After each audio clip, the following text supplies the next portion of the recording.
day, Lucian Gems. Today I'm going to have a quick lecture on ellipse, and if you have questions, please just comment your questions here in the video. So ellipse is the locus of points in a plane where the sum of the two distances from two fixed points is constant. These two fixed points are the foci, okay? And locus means the collection of points. So, ibig sabihin nito, ellipse is being formed by infinite number of points in a plane, and that is defined by distinct or the distances that is constant. And foci are the fixed points, okay?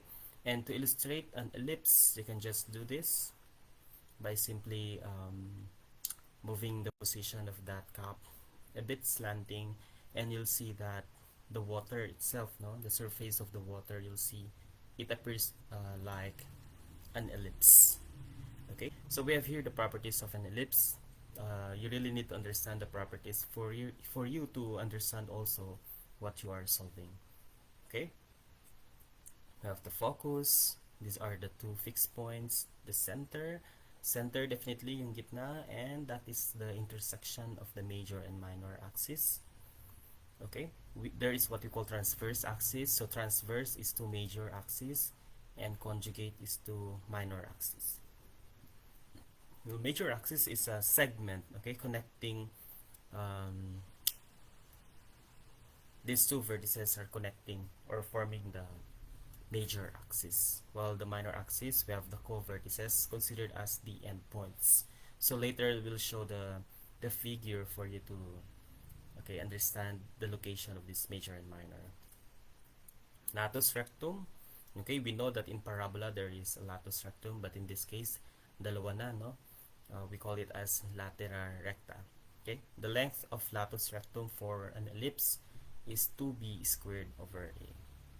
We also have two directrices on an ellipse. Okay, eccentricity. The eccentricity here is kung gaano ka-oblong yung ellipse. Okay, and the eccentricity should be less than 1. And the formula is E is equal to C over A. And since since ellipse is a closed figure, then there is an area. Area of an ellipse is pi AB, and its perimeter is pi times 3 times a plus b minus the square root of 3a plus b times a plus 3b, where a and b are the length of the semi-major, semi-minor axis. Semi, well, it's half, okay? Half of the major and half of the minor. So, ano ba yung itsura ng mga sinasabi natin? Major, minor, transverse, and others. Okay, so we have here two possible illustrations for ellipse. One is vertical, the other is horizontal. Well, if the major axis is horizontal or pahiga, then that is a horizontal ellipse. Okay, we can see here, we can find here, the foci F1, F2. So vertically on top are the coordinates of the latus rectum. Okay, so tinan muna natin yung mga figure. We have here the vertices, V1 and V2. Co-vertices, let's say this is C1, C2. So co-vertex 1, co-vertex 2. And these co-vertices are the endpoints of the minor axis. The intersection of the minor and major is the center. Okay? And yung tinatawag natin transverse axis, conjugate axis, ito yung line, no? That passes through. Okay? These are lines. So yung kung saan dinadaanan niya yung major axis, yan si transverse axis, while the other is the conjugate axis. Okay? Iyan yung illustration. Now, tinan naman natin kung ano ang itsura, no, ng mga when it comes to measurements. You really need to understand din kasi the measurements for you to be able to answer correctly, no, kung ano man ang tinatanong. So this is a center. Center HK, center to the focus is C units. Okay? Ang layo naman ng center hanggang sa co-vertex ay B units. Samantalang ang layo ng, so mapapansin nyo dito, puro center ang ating reference. Center to the vertex ay A units.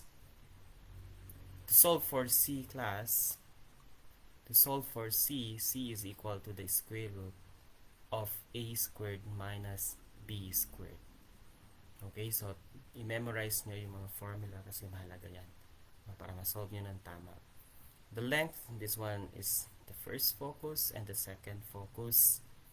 Ang length na yan is B squared over A. That is the reason why the length of latus rectum, no, endpoint to endpoint, is 2B squared over A. So it's just a matter of multiplying them or getting the double of the length, no, half length of the major axis. So pag sinabi natin half the length, you started from the focus to that of the endpoints. And as you notice, we have 4 endpoints, no, of the latera recta. Okay? Now, directrices are found on both sides and they are perpendicular to the major axis, or that is a transverse axis. Always, no? Perpendicular. And ang layo naman ni directrix mula sa center ay A squared over C. So this is A squared over C distance. So you really need to find all of these distances, class, no? May not necessarily mean that you have to memorize kung naman na nakikita nyong H minus C, H plus C, and everything. These variables may confuse you. However, class, kapag meron na yung mga distansya na dapat nating malaman, ay it might be faster. I think so. Okay? And this one is a horizontal ellipse. So I'm using a PDF file. The same with what you see sa LMS. Okay? So pag vertical naman, class, pag vertical, no changes sa mga distansya. Ang tanging pagkakaiba lang, una, mapapansin mo na ang major axis ay vertical na, no? This major axis becomes vertical and the minor axis is horizontal. That is the reason why the directrices now are horizontal. Okay? And paano ba natin ma-realize yung length ng isang major and minor? So when we go back here, length of major, kasi alam naman natin na from vertex to vertex ay 2A. Length of major axis now is the length of major axis is now 2A, and this 2A, class, is referred as the constant distance. Yan yung sa definition ng ellipse na there is a constant distance, no? That ellipse is a locus of points and there remains to be a single distance that will never be changed. And that is 2A. The length of minor axis is 2B, while the length of semi-minor is B. So B and B, 2B. Get to know all of these distances, okay, and lengths. Area, perimeter, eccentricity. Now let's proceed to the equation. How do we know that the equation is horizontal or vertical? Okay. Take note, class, here you have to look into the denominator. Our assumption here is, here is the formula for C squared, where that C is equal to the square root of A squared minus B squared. So, pansinin mo daw yung denominator, and it should always be true that the denominator that is greater than the other is being represented by A squared. At kapag nagkataon na yung malaking denominator ay kapartner niya yung term na may X, okay? Kapartner niya yung term na may X, then ibig sabihin that is a horizontal ellipse. Otherwise, as you can see here, it is a vertical ellipse. So X, Kung dun nakapartner yung malaking denominator, then horizontal lang ellipse. Well, otherwise, it is a vertical ellipse. Okay? So, tinan natin yung example. So, our first example is the center is the origin. And dito pa lang class makikita mo na 25 is here and 25 is greater than 16. And what have you noticed? This 25 now is a squared, while 16 is b squared. And the partner of 25 here is the term with x. That means that the ellipse you are solving is a horizontal ellipse. So, ganito ang itsura niya later. It is a horizontal ellipse. Okay? So, that is the first thing you really need to understand, no? Kung paano hanapin kung anong klaseng ellipse yan. Okay? And that is because the denominator 25 is partnered to a term with x. And so, you're going to solve for A. Well, you can just have A as 5, B as 4, and C as just 3. Just to signify distances, class. Okay? Dun sa mga distansya, we're going to add, subtract. Depende kung anong direksyon ang gagawin natin. The center is the origin. Well, obviously, as you see here, wala tayong nakikitang, hindi siya nakabinomial yung x squared and y squared. Meaning to say, there is 0. It seems like this, no? Parang x plus 0 squared plus y plus 0 squared. And that is x squared. The other is y squared. Okay? And in the solution, you'll come to see. So, tinan natin. Diretso tayo. Siguro mas makakatulong kapag mag-quick sketch tayo, no? A is 5, B is 4, then C is 3. So, punta tayo agad sa graph. So, dito sa graph class, paano natin makukuha agad ang coordinates? Tandaan natin na mula sa center hanggang sa focus ay C units, no? Co-vertex down to the center ay B units, and center to the vertex ay A units. Na-solve natin kanina, ang A natin ay 5, B ay 4, C ay 3. So, we have 3, 4, 5. So, kung ang C natin ay 3, while B is equal to 4, A is equal to 5, pakatandaan natin na nagsimula tayo, no? Ang reference natin ay center. So, kung mag-move tayo 3 units to the right, mag-a-add tayo sa x. 0 plus 3 gives us 3. When we move to the left, 0 minus 3, kaya ito negative 3. Okay?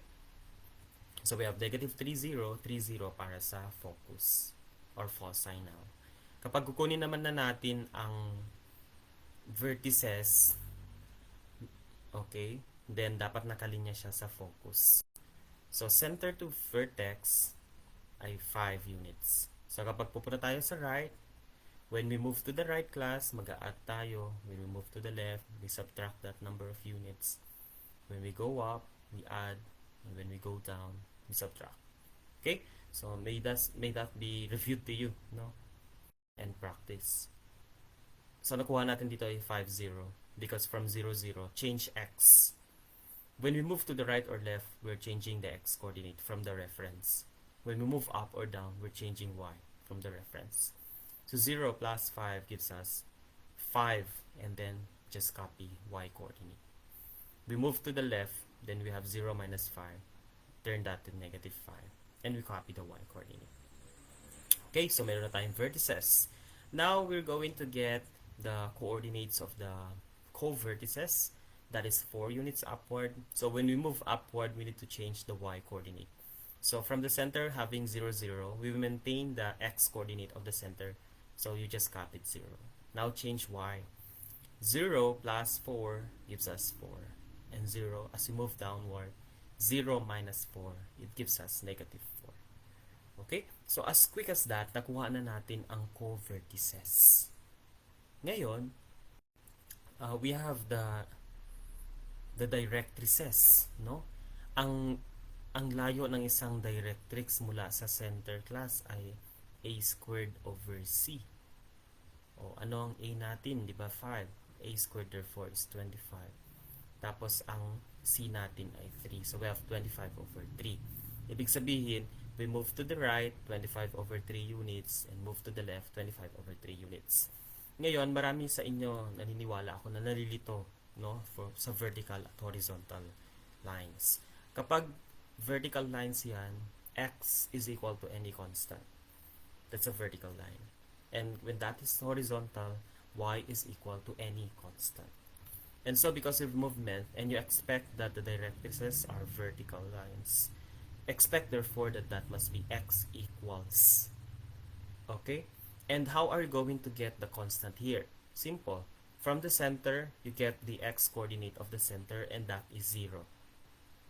So dun sa 0 na coordinate ng center, okay, mag-add ka lang ng 25 over 3. Kaya 0 plus 25 over 3 ay nakuha natin itong x is equal to 25 over 3. So pagpunta ka naman sa left, minus ka naman na 0 minus 25 over 3. Kaya nakuha natin x equals negative 25 over 3. Ang clue mo dito, kapag ang directrix mo ay makukuha mo sa left or right, or you will illustrate that from the left or right, you're going to use x because you will change x. If you move up or down, you are changing the y values. So y is equal to a constant. Okay? Pagdating naman sa pagkuha ng mga other distances, for example, well, the transverse axis, kunin mo lang ang y coordinate ng center equated to y is equal to 0. Conjugate the x coordinate of the center. X is equal to 0. Length of minor, ang b natin kasi ay 4, so 2 times 4, 8. Major, a natin ay 5, kaya ito 10. Area and perimeter of ellipse is just solved using substitution class. I find it quick. Ang gagawin nyo lang dito is to master really the formula. Okay? Where a is 5 and b is 4, then you'll get 20 pi square units. And getting the perimeter, you must be very conscious on the brackets. Kasi it matters a lot really to check, no, kung tama yung sequence na ginagawa mo. So perimeter is equal to pi times 3 times. As you can see, kailangan unahin mo muna yung nasa loob, no? Unahin muna natin yung nasa loob. Kaya if you substitute a and b, gives us 5 plus 4. So 3 times 9 gives us 27. 3a, where a is 5, is 15.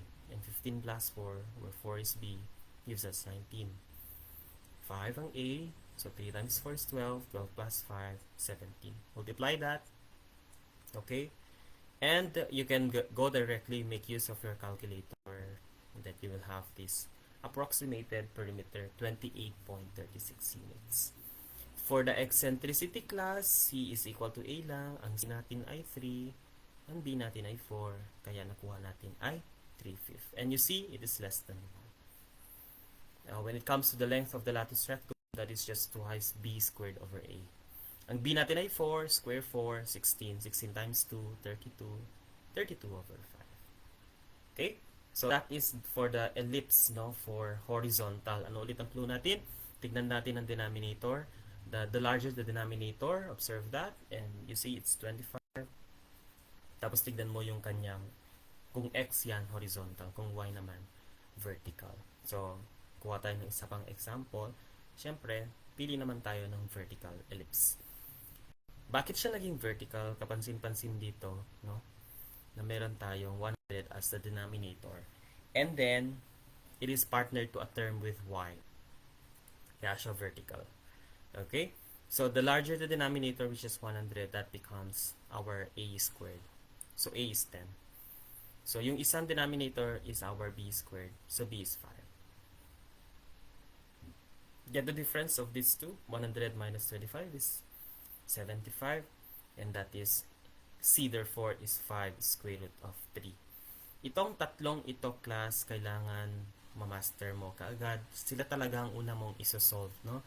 Si A, B, at saka si C. Okay? Kasi it all follows now. So, pwede na tayong pumunta mismo sa graph. So, may guide ka na ang itsura ng iyong ellipse ay vertical. So, ito ang vertices mo. Patayo naman ang vertices. Your foci here. Co-vertices are found here. Okay, so ang iyong um, directrices ay dapat naman na pahiga. Okay, so let's proceed to the graph para makita nyo kung paano siya illustrate. Ano ang A natin? A natin ay 10, B is 5, 5 square root of 3 ang C. Ang A na yan ay ito. Ito yung 10. Dito naman, ito yung 5. Yan yung co-vertex. O, mula sa focus down to the center, yan naman si 5 square root of 3. Kaya kapag sisimulan natin sa upper, oh, we forgot the latus rectum pala on the other side, no? Dito. Okay, balik tayo dito saglit. Dito, kapag nakuha mo na yung latus rectum, which is B, half the length, B squared over A. And our B there is 16. 16 ba ang B natin? B is 16. 16 over 16. Ano yung A natin?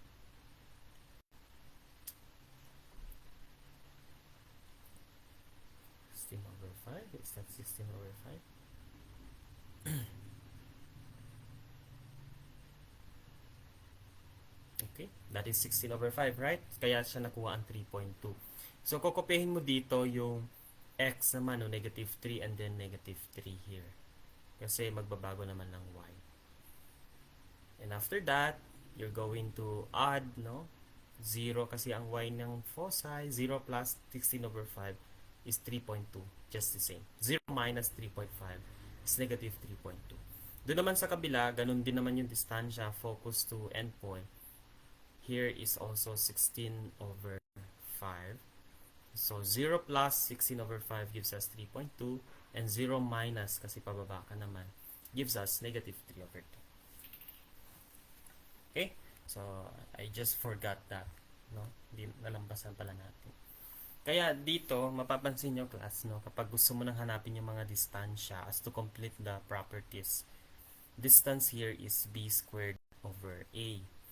That is the half the length of the latus rectum. Ang B natin ay 5, so B squared is 25.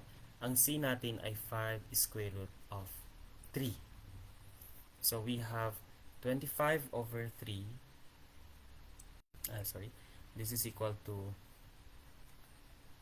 25 over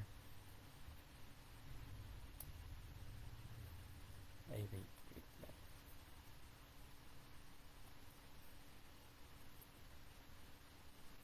Ay, 10 pala to, no? Sorry. What is our B squared? B squared is 25 and A is 5.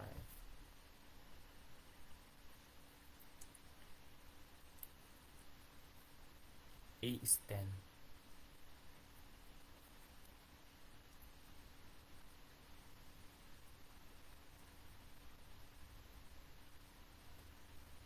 So this one is 5 over 2. Okay? Yan yung length naman. Half the length of the latus rectum.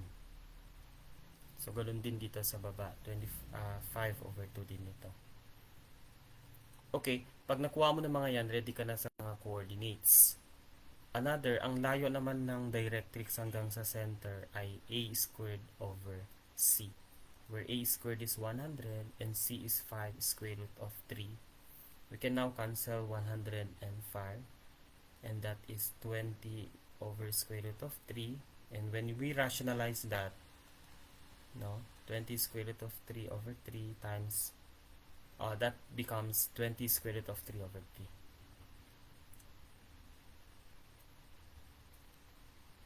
Okay, so let's move from the center, move 5 units to the right, and center is the origin, 0, 0. So, kaya ito naging 5. So, 5, 0. Okay? Move to the left. So, from 0 na x ng center, 0 minus 5. And this gives you negative 5. Kaya negative 5, 0. Okay? We move upward to get the vertices. 10 units upward. So, 0. Copyin natin ang x na 0. And then y ang magbabago kasi you're moving upward. So 0 plus 10, 10. When we move downward, 0 minus 10, kaya ito negative 10. Getting the focus, no? For we know that c is equal to 5 square root of 3. So we just copy the y coordinate. We copy the y coordinate. We copy the x coordinate, I mean 0. And then we move upward. Change y, no? 0 plus 5 square root of 3 gives us 5 square root of 3 here. And we move down, 0 minus 5 square root of 3. That's why we have here negative 5 square root of 3. At kapag kukunin na natin ang latus rectum endpoints, sa focus na tayo, no, ang reference na natin ay ang focus. Kaya mapapansin nyo dito, ang y coordinate ng focus, unang focus ay 5 square root of 3. Kinopya lang natin dito kasi ang magbabago ay x, no? So since the distance, no, latus endpoint to the focus is 5 over 2, we move to the right, so we have 0 plus 5 over 2 gives us 5 over 2. And 0 minus 5 over 2 is negative 5 over 2. So, tingnan natin sa baba naman, mula dito sa second focus na 0, negative 5 square root of 3, ay kopyahin mo ang y coordinate, negative 5 square root of 3. You move to the right, so we have 0 plus 5 over 2 gives you 5 over 2. And move to the left, 0 minus 5 over 2. So, you got this. Pagdating naman sa equation ng directrices class, i-take note mo ang distansya na nakuha natin from the center to the directrix ay 20 square root of 3 over 3. At ang pagbabago ay mangyayari sa y. So you have the idea now that y is equal to, mula sa center yan, okay, ang y coordinate ng center ang papansinin natin. So we have 0. Akyat tayo. 0 plus 20 square root of 3. Then just place it here. Yan na yung equation of the horizontal line. That is a directrix. Pagdating naman sa baba, for we know that this is 20 square root of 3 up to that directrix. Then, pabaliktad naman, no? Y is equal to 0 minus 20 square root of 3 over 3. It gives us negative 20 square root of 3 over 3. That is the reason why we have here. Okay? When it comes naman sa, well, as you can see class, hindi natin ginamit mismo yung formula to get foci, vertices, ganyan. We go directly, pumunta tayo, nag-sketch tayo para mas makita nyo siguro, no? Kasi I find this faster. Makita nyo kung anong changes na mangyayari sa mga coordinates. Provided na marunong na kayo kung saan makikita ang focus, vertices, center, ganyan. Okay? And when it comes now to getting the area, as usual, substitute where A is 10, B is 5, then you'll have 50 pi square units. Okay? And for the perimeter, again, mag-start sa loob. So A is 10, B is 5. So 10 plus 5, 15. 15 times 3 is 45. 3A, where A is 10, is 30. B is 5, this becomes 35.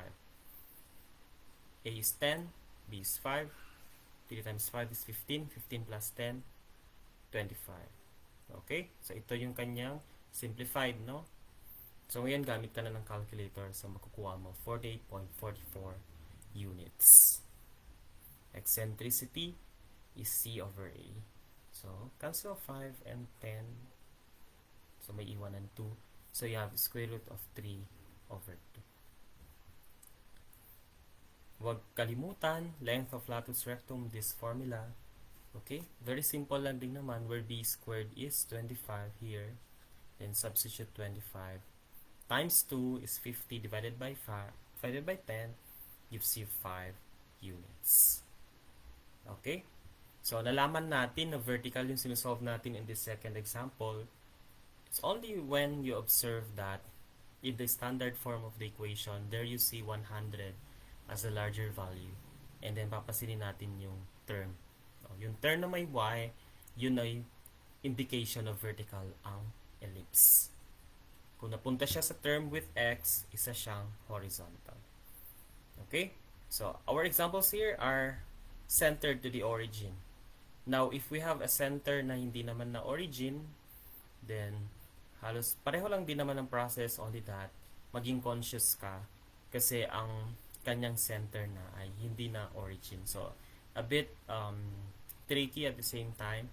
Pero kung na-identify mo na yung center successfully, then I think there will be no serious problem. Okay? In identifying the center of the ellipse, you should always remember that kapag nakikita mo yung minus na yan, and you see 1 here, turn that into a positive number. If you see minus 1, ibig sabihin ng h niyan ay 1. Gawin mong positive. If you see 2, and that's positive, baliktarin mo negative 2. Okay? So yan sa technique. Kasi pag nagkamali na kayo sa center pa lang class, hindi mo na talaga alam.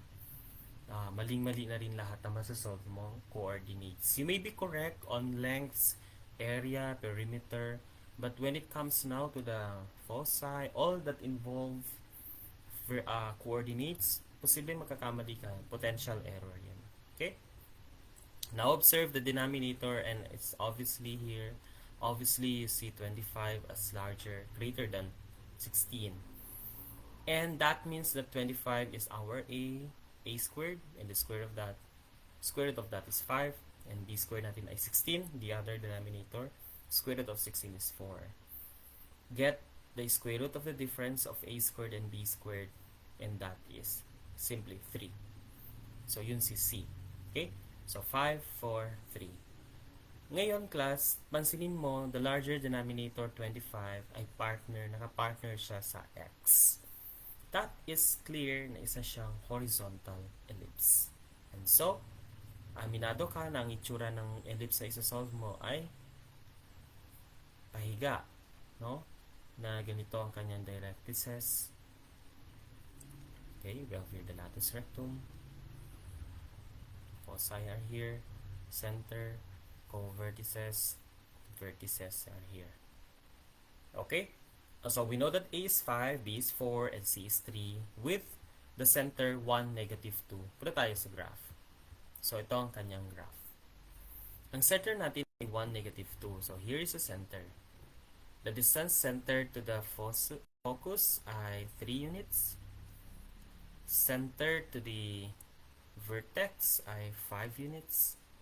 And center to the co-vertex ay 4 units. So give yourself a guide. Magbigay ka ng guide sa sarili mo so that hindi ka posibleng mawala, no, sa pagkuha ng mga coordinates. Okay.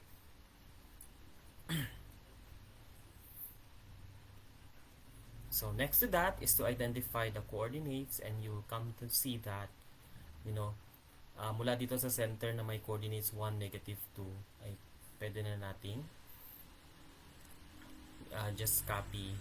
We can just copy now, no, x. So 1 din dito sa co-vertex. Ito namang negative 2 ng k niya, ayan yung i-add mo sa 4. So negative 2 plus 4, kaya ito 2. And negative 2 minus 4 kasi pababa ka, so here minus 4, negative 6. So yun na yung coordinates of the co-vertex. Okay?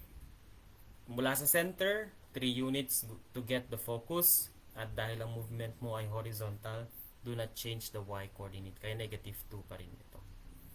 Now change x. 1 plus 3, 4.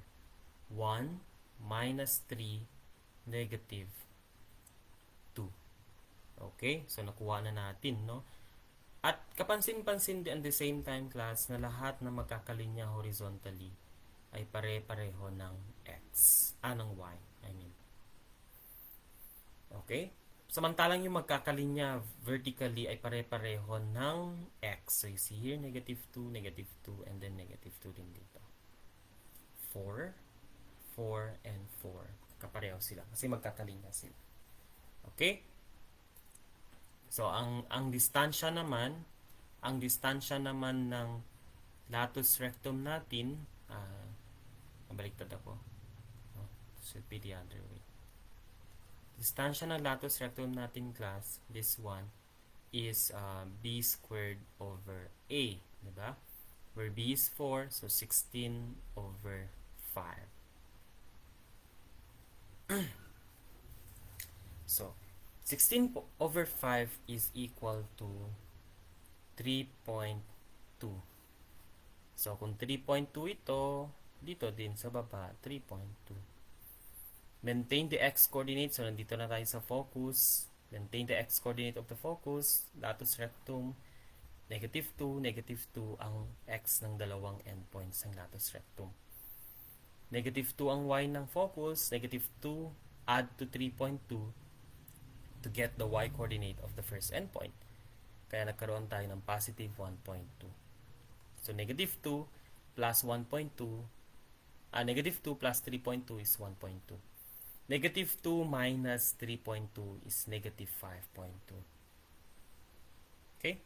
So, dito naman, sa second focus natin, with the same distance na 3.2, akyat tayo, we maintain the x-coordinate, kaya 4 pa rin to. Ginaya natin ang x-coordinate of the second focus.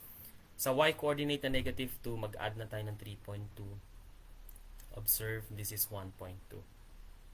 Another clue, kasi magkalinya itong dalawa, no, horizontally. So, dapat pareho sila ng y-coordinate. From focus, second focus, we move downward.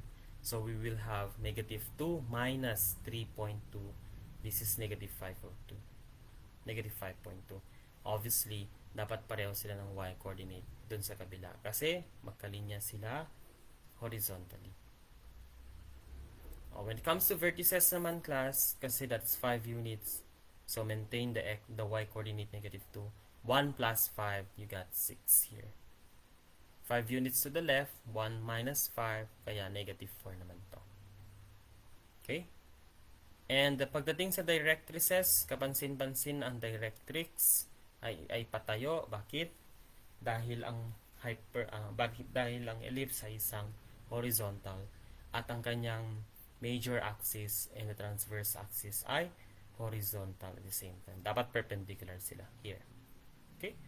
Distance directrix to the center is a squared over c, where a is squared, where a is 5, so a squared is 25, c is 3, so 25 over 3 here. Okay. Dito sa center, si center ay may coordinates na center has coordinates positive 1 and then -2. Pag punta tayo sa left, we have to copy 1 ng x-coordinate ng center. Mag-subtract tayo ng 25 over 3. So, well, 1 can be written as 3 over 3, right? So, we have 3 over 3 minus 25 over 3. So, it gives us here -22 over 3. That is the reason why the equation of the directrix here, x is equal to -22 over 3. Yung kabila naman, nakuha natin ng x that is equal to 28 over 3 because when we add, no, from 1, we add 25 over 3 na distansya. Then, magkakaroon tayo ng 1 ay 3 over 3. So, 3 plus 25 is 28. So, 28 over 3. Kaya ito nakuha. Okay? So, you see, malaking tulong yung pag-i-sketch para makuha natin yung mga coordinates. So, may that be practiced by you.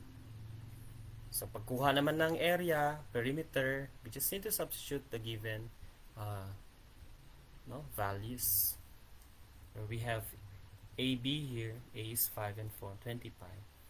And we have 28.36 units. The same dun sa unang given natin, no? Na nakuha natin, actually, pareho-pareho siya dun sa unang natin given. Ang pagkakaiba lang, yung center. So, sa madaling salita, class, kahit baguhin mo yung center ng ellipse, for as long as hindi nagbago ang mga distansya ng A, B, and C, ay walang magbabago sa perimeter at saka ang ellipse. Ang mga magbabago lang talaga ay ang mga coordinates. Okay? So, for more examples, you may just scan your LMS, browse your LMS, and I think for you to go back ng mga examples na explain dito, okay? Sa tingin ko, kaya nyo nang maintindihan yung iba pang examples. Okay? So, we'll have our next video.